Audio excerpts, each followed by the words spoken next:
자, 오늘 설교 제목이 한글로는 나는 부활을 믿는 자답게 살고 있는가? 영어로는 Do I live out resurrection? 이렇게 제가 제목을 정했어요. 너무 기쁜 날이죠. 우리 옆에 있는 분들에게 한 번만 더 인사하겠습니다. 예수님이 살아나셨습니다. 여러분, 예수님이 살아나신 것을 믿습니까? 그러면 여러분들이 정말 그렇게 믿는 자답게 살고 있냐라는 거예요. 고린도 교회에 있는 성도들은 예수님의 부활을 믿었지만 그렇게 제대로 알지 못했고 살지 못했기 때문에 바울 사도가 고린도 교회에게 편지를 썼어요. 그래서 고린도전서 오늘 읽은 15장은 부활의 장이다 이렇게 얘기를 해요. 한번 외워볼게요. 고린도전서 15장은 부활장이다. 네. 그래서 저는 오늘 이 본문을 통해서 우리가 그러면 부활을 믿는 자라면 어떻게 살아야 될 것이냐, 정말 내가 부활을 믿는 자답게 살고 있느냐라는 부분을 신학적인 면에서 또 우리의 사명적인 면에서 인격적인 면에서 이 세 가지로 살펴보려고 합니다.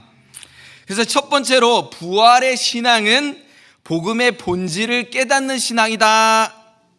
사도 바울이 오늘 본문 1절과 2절에서 이렇게 기록했어요. 형제들아, 내가 너희에게 전한 복음을 너희로 알게 하노니 이는 너희가 받은 것이요 또 그 가운데 선 것이라. 너희가 만일 나의 전한 그 말을 굳게 지키고 헛되이 믿지 아니하였으면 이로 말미암아 구원을 얻으리라. 자, 복음은 시대마다 변하는 것이 아니에요. 여러분, 역사는 변하지만, 히스토리는 변하지만, His story는 will never change. 아멘? 그런데 그렇기 때문에 이 복음의 본질은 변하지가 않는다라는 거예요. 복음은 시대마다 modify 되고 이런 것들이 아니고 이미 fix 됐어요. Yes, it is. Yes, it is. 그래서 세상에 주어진 복음은 항상 똑같아야 되는데, 그러면 복음을 믿는 목적이 무엇이냐라는 것에 대해서 바울 사도가 얘기해 주고 있어요. 복음을 믿는 목적은, 복음의 목적은 바로 그것을 믿는 자에게 무엇을 주기 위해서? 구원을 주기 위한 것이다. 2절에 보니까 그 말을 굳게 지키고 헛되이 믿지 아니하였으면, 이런 귀절이 나오는데요. 그러면 복음을 헛되이 믿는다라는 것이 무엇인지 살펴보아야 돼요. 예를 들면 우리의 교회 생활이 우리의 구원을 보장하지 않습니다. 그렇죠? 우리가 교회에 새벽에 일찍 나오고 밤에 철야를 매일 드리고 또 성가대를 열심히 하고 찬양대를 열심히 하고 바이블 스터디를 열심히 하고 이런 것들 너무 귀한 것들이지만 이런 것들이 복음을, 구원을 보장하지는 않는다라는 것이에요. 그러면 여기서 바울이 말한 복음을 제대로 믿고 구원을 얻을 수 있는 방법은 무엇이냐? 즉 사도 바울이 전한 말, 복음을 믿으면 되는 것이다. 그러면 사도 바울이 전한 말이라는 게 무엇이냐라는 것이 오늘 본문 3절과 4절에 나와 있어요. 같이 한번 읽어볼까요? 내가 받은 것을 먼저 너희에게 전하였노니 이는 성경대로 그리스도께서 우리 죄를 위하여 죽으시고 장사 지낸 바 되었다가 성경대로 사흘 만에 다시 살아나사. Yes, it is very, very simple. Very simple이에요. 그러니까 뭘 믿기만 하면 돼요? 예수님께서 우리 죄를 위하여 죽으시고 어떻게? 장사 지낸 바 되었다가 성경대로 사흘 만에 다시 살아나셨다라는 사실을 믿기만 하면 구원을 얻는다라고 해요. To believe Jesus is not easy because it's too easy. 뭔가 다른 종교처럼 뭔가를 해야 될 것 같아요. 108배 절을 한다라든지 내가 열심히 노력을 해야 된다라든지 뭐를 해야 될 것 같은데, Is that all? Is that simple? 이렇게 간단해요. 정말 이렇게 믿기만 하면 되냐라는 거예요. 예수님께서 죽으시고 살아나셨다라는 것을 믿기만 하면 된다라는 것이에요. 복음은 다른 게 없습니다. 조금 더 확대하면 예수님의 탄생, 예수님의 죽으심, 예수님의 부활하심, 예수님의 재림을 믿게 되면 그게 바로 복음이다라는 거예요.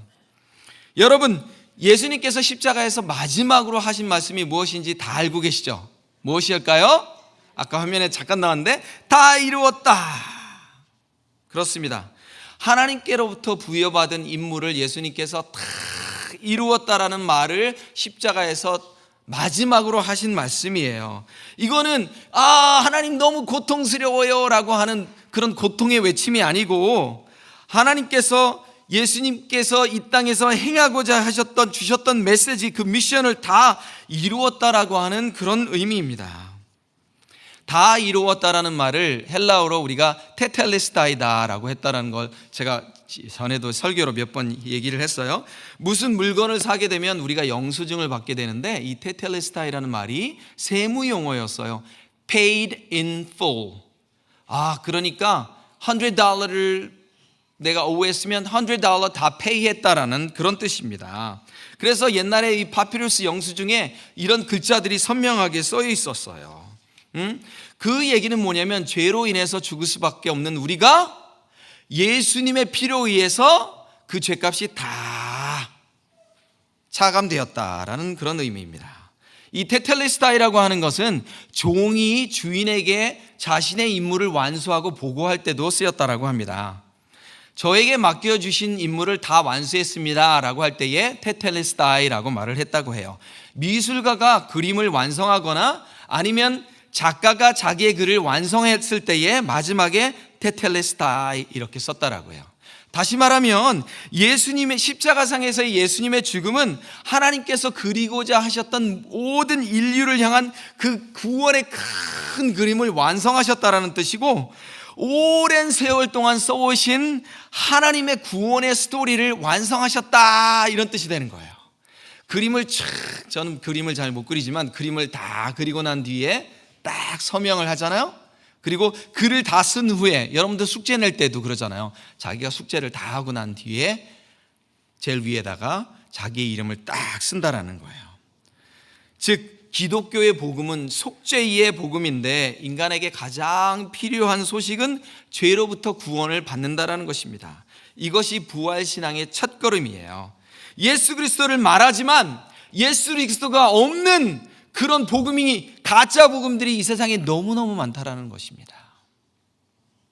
심지어는 교회 내에서도 예수 그리스도의 이름이 별로 리스펙트가 안 되는 곳도 많고요. 신학교에서도 수업 시간에 맨날 신학자들 공부만 하고 예수님 공부를 안 하는 신학교 클래스들도 너무너무 많다라는 거예요. 정말 놀라운 일인데요.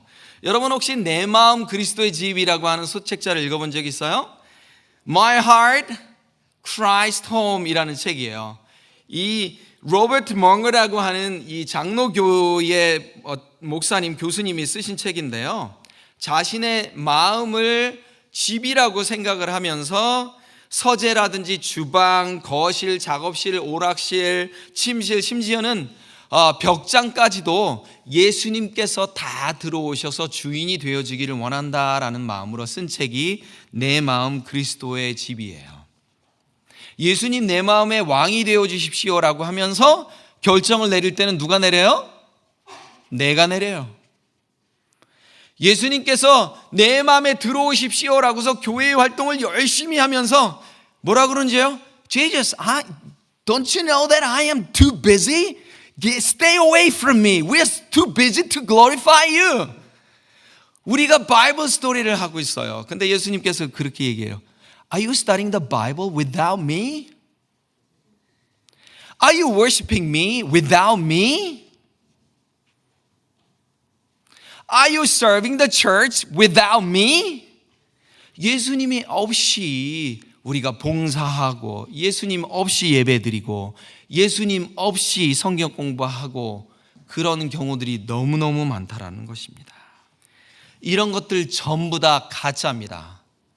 우리 젊은이들, 우리 어린아이들, someday somebody will come to you.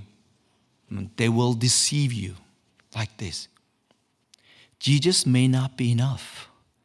Jesus may not be enough. He's a good person, but Jesus may not be enough. 그럴 때 여러분들이 뭐라 그래야 돼요? No! Jesus is the only way. Jesus is the only truth. And Jesus is the only life. 라고 여러분들이 proclaim 하셔야 돼요. 아멘. 부활의 신앙은 복음의 본질을 깨닫는 신앙이에요. 복음의 본질은 무엇이라고 그랬어요? 예수밖에 없다. Only Jesus. 근데 예수님이 아니어도 될 것 같은 세상에 많은 가짜 복음들이 많다라는 것입니다. 여러분들 한번 생각해 보세요. 여러분들 마음속에 예수 그리스도로 여러분들이 정말 힘들 때에 예수님을 찾는지, 여러분들이 정말 힘들 때에 누구를 찾는지 생각해 보았으면 좋겠어요. 자, 두 번째로 부활의 신앙은 우리의 사명을 깨닫는 신앙입니다. 본문 5절에서 8절까지 굉장히 재미있는 단어가 4차례에 걸쳐서 반복되고 있어요. 성경에서 여러분 repetition이 있으면 우리가 pay attention 해야 된다는 거예요. 그 단어가 뭐였냐면 보이시다라는 단어예요.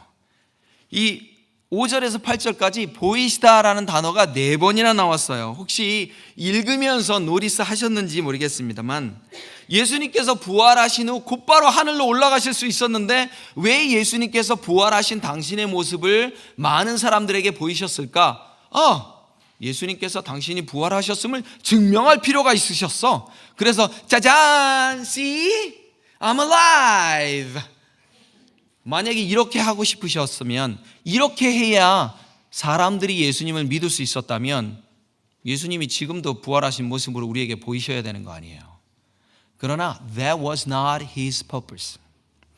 예수님께서 부활하시고 살아나신 후에 그의 모습을 사람들에게 보이신 이유는 그들에게 사명을 주기 위함이었습니다. 예수님께서 자신의 모습을 보여주신 것은 너희가 지금은 나를 사랑하느냐라고 묻기 위함이었던 것입니다. 요한복음 21장 1절에 보니까 부활하신 예수님께서 호숫가에서 베드로에게 묻습니다. 요한의 아들아, 내가 나를 사랑하느냐? 요한의 아들아, 내가 나를 사랑하느냐? 거기에 답이 있어요. 어떤 답이 있어요? 내 양을 먹이리라. If you really believe, if you really love me, then feed my people. Then feed my people. 정말 나를 사랑한다면 나의 양을 먹이라라는 것이 예수님의 목적입니다. 예수님의 부활을 경험한 베드로의 사명을 확인시켜 주셨습니다. 그렇죠? 베드로가 뭐 하고 있었어요? 다시 물고기 잡으러 갔어요. Hey, what am I supposed to do? My teacher, my savior is dead. And what am I supposed to do? I don't know what to do from now on. 그러고 있는데 예수님께서 살아나셔서 아니야, Peter. You got a job to do. You got a job to do. 다시 살아난다라는 것은 정말 매력적인 말이에요. 여러분, 정말 기독교는 짱인 게 다른 어떤 종교도 부활에 대한 이야기를 할 수가 없어요. 감히 부활을 논할 수가 없단 말이에요. 그러니까 크리스천이 멋져요. 부활이라는 단어를 싫어하는 사람들은 없어요. 부활이라는 단어를 정말 좋아합니다. 그런데 우리가 한번 생각했으면 좋겠어요. 정말 예수님을 좋아하는 게 아니라 부활을 좋아하는 것은 아닌가. 예수님은 바울에게도 부활하신 당신의 모습을 보여주셨습니다. 그 말씀은 바울에게도 사명을 주셨다라는 것입니다. 여러분, 부활의 증인들을 쭉 오늘 성경 본문 보니까 보여주고 있어요. 초대교회에 많은 사람들이 나와요. 게바라고 불리는 베드로, 다른 제자들, 500여 형제, 주님의 동생 야고보 등등 나오는데요. 이 바울이 스스로를 이야기합니다. 만삭되지 못한 나 같은 자신, 나는 팔싹둥이다라고. 여러분, 베드로하고 바울을 한번 비교해 볼까요? 베드로가 어땠어요? 당대 교회의 최고의 지도자였어요. 그렇죠? 베드로에게는 예수님의 냄새가 났어요. 너 예수님하고 살아봤어? 너 예수님하고 살아봤어? 이게 얼마나 큰 일이에요. 그죠? 근데 바울은 그런 영광을 누리지 못했다라는 거예요. 그죠? 바울은 예수님께 직접 배우지 못해서 여기서 귀동냥 저기서 귀동냥을 하며 배웠다라는 것입니다. 바울은 꼴찌였어요. 그러니까 팔싹둥이라고 자신을 표현했습니다. 바울은 가장 먼저 믿은 사람이 아니었습니다. 예수님과 가장 많은 시간을 보낸 사도도 아니었습니다. 이런 면에서 바울은 최고가 아니었을지는 모르지만 바울은 자기의 일을 했어요. He may not be the best, but he must be the only one. 다른 누구도 행하지 못했던 그 사역을 바울은 감당했던 것입니다. 최고가 되려고 하지 않았고 유일한 자기의 미션을 따라서 살았던 사람이 바로 바울이다라는 것이에요. 베드로는 베드로의 삶을 살았고 바울은 바울의 삶을 살았습니다. 자, 그럼 나는 어떤 사명을 다해서 살아야 될 것이냐? 나만이 할 수 있는 그 길들을 여러분들이 찾았으면 좋겠습니다.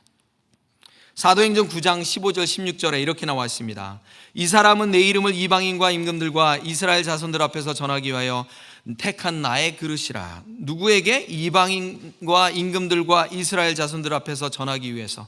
그가 내 이름을 위하여 해를 얼마나 받아야 할 것을 내가 그에게, 여기도 똑같은 단어가 쓰여요, 보이리라. 마가복음 16장에 보니까 예수님께서 부활하신 모습을 마리아에게 보이셨다라는 말이 나오는데 예수님께서 의도적으로 보이셨어요. 즉 부활하신 당신의 모습을 제자들에게 알리다라는 얘기예요. 마리아가 가서 많은 사람들에게, 제자들에게 예수님이 부활하셨다라는 사실을 알리셨어요. 그러니까 보이셨다라는 얘기는 메시지가 뭐라는 얘기예요? 네가 빨리 가서 알려라는 뜻을 내포하고 있다라는 거예요. 여러분, 제가 이런 얘기를 드리고 싶어요. Gospel versus gossip. 여러분, 가십이 얼마나 빠른 줄 아세요? 가십은 정말 빠릅니다. 카더라 통신에 의해서 누가 그랬대. 그런데 이렇게 복음은 더딘지 모르겠어요. 그죠? 내가 나의 부모님에게도 제대로 된 복음을 전하지 못하는데 어떻게 복음이 전파될 수 있겠어요? 내가 나의 아들, 딸에게도 제대로 된 복음을 전하지 못하는데 어떻게 복음이 전파될 수 있겠어요? 여러분, 예수님께서 왜 부활하셨냐고요? 바울 사도는 왜 고린도전서 15장에서 왜 보이셨다라는 말씀을 하시면서 왜 부활을 강조하시냐고요? 우리가 복음을 전하라고 그렇게 말씀하고 있어요. 지금 여러분들 뇌리에 스치는 사람들이 있을 거예요. 나는 이 사람이 예수를 믿었으면 좋겠다. 나는 이 사람이 예수를 믿었으면 좋겠다. 그 사명이 있어야 복음을 믿고 부활을 믿는 자라는 것입니다. 마지막으로 부활의 신앙은 하나님의 은혜를 깨닫는 신앙입니다. 본문 10절을 보니까 나의 나된 것은 하나님의 은혜라고 합니다. 이 말씀을 좀 풀어드리겠습니다. 오늘의 내가 있게 해주신 나의 지금 이대로의 내 모습은 다 하나님의 은혜이다. 아멘. 제가 일전에도 말했어요. 우리가 성형을 너무 많이 해갖고 농담으로 하나님께서 우리가 성형을 한 형제일 수도 있고, 요즘 형제들도 많이 한다니까, 자매일 수도 있고, 천국에 갔더니 하나님께서 누구? 지금 내 모습 그대로 하나님의 은혜다라는 것입니다.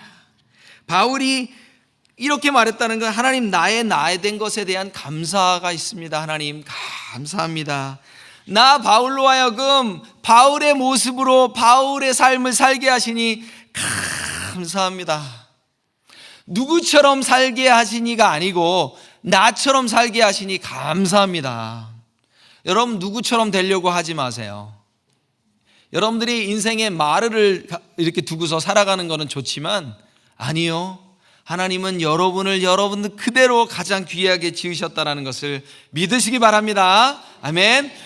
바울은 본인이 베드로처럼 살지 않았다는 것을 원망하지 않았어요. 이 교회에도 다 역할이 있습니다. 바울은 다소라는 곳에서 살았어요. 그래서 헬라어를 잘했어요.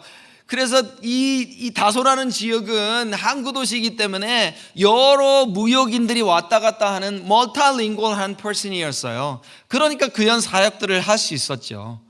지금의 내 모습이 그렇게 한 것은 반드시 하나님의 사명을 전하기 위해서 필요했다라는 것이에요. 제가 어렸을 때 읽었었던 어떤 책 중에 그런 얘기가 있어요. 어떤 자매인데, 유럽에 있는 자매인데 중동 지역에 선교사로 갔어요. 근데 여자들은 이렇게 다 이렇게 뒤집어 씌고 눈만 내놓잖아요. 근데 이 여자 선교사님에게 어렸을 때부터 있었던 컴플렉스가 하나 있었어요. 뭐였냐면 눈이 호수처럼 파랗지 않고 그냥 검해. 그래서 어렸을 때부터 엄마 아빠도 파란데, 근데 이 유럽인들은 막 여러 단계 거치면서 다른 인종이 나오기도 하잖아요, 모습들이. 그래서 눈이 파랗게 안 나오고 검게 나온 거야. 그래서 그것 때문에 맨날 투덜대면서 어렸을 때부터 내 눈은 왜 파랗지 않은 거야 그러면서 살아왔는데, 이 자매님이 중동 선교를 가게 되어졌는데 거기서 그때 본인의 검은 눈에 대해서 감사했다고 그래요. 자신이 외국인처럼 안 보인대. 외국인에 대한 거부감이 전혀 없이 그렇게 생활할 수 있었다. 선교사가 뭐예요? 현지들과 더불어 사는 게 선교사잖아요. 근데 너무 튀어봐. 안 되지. 그래서 나의 나된 것을 감사하는 것인데, 결국은 이 나의 나됐다라는 것은 뭐냐면 하나님의 은혜가 족하다라는 뜻입니다. 은혜가 깊어지면 낮아지는 은혜가 있습니다. 아멘. 은혜가 깊어지면 더 많이 수고합니다. 오늘 본문에 보니까 내가 모든 사도보다 더 많이 수고하였다라고 하는 바울의 고백이 있어요. 여러분들, 바울의 삶이 어땠어요? 매를 엄청 맞고요. 또 감옥에도 많이 갇히고요. 어디 가서도 리스펙트를 받지 않았어요. 그런데 이 바울은 안디옥 교회를 최초의 선교적 교회로 만든 그 당사자예요. 기독교를 유럽에 퍼뜨린 그 멋있는 삶을 살았던 사람이 누구였어요? 바울이었어요. 은혜를 깨달아야 더 많이 봉사할 수 있고 섬길 수 있다라는 것입니다.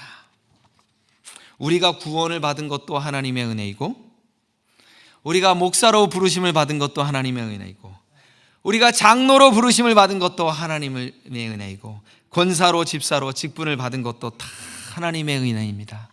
하나님의 은혜가 큰 만큼 하나님의 나라를 위해서 더 많이 섬기는 여러분 되시기를 바랍니다. 아멘. 이것이 바로 복음을 진정으로 깨닫는 자의 자세가 되어야 할 것입니다.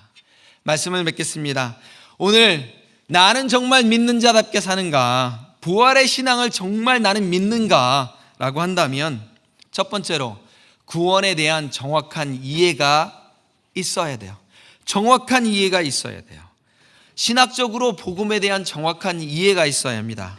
두 번째로 내가 이해를 했으면 내 몸으로 그것을 전해야 된다는 것입니다. 전도적 사명을 가져야 된다는 것이고, 세 번째로 내가 머리가 이해했고 몸으로 행했다면 내 마음에 인격적인 변화가 있어서 겸손해야 된다는 것입니다. 아멘. 본인에게 자문자답해 보세요. 나는 정말 부활을 믿는가? 사실 저도 이 설교 부탁을 받고 어떤 설교를 할까 하면서 너무너무 스트러글링 했어요. 이 세 가지 부분에 있어서 정말 뭐 하나 안 걸리는 것이 없어서 많이 힘들었어요. 여러분들, 부활을 믿는 자뿐만 아니라 부활을 살아가시는 여러분 되시기를 바랍니다. 아멘. 기도하겠습니다.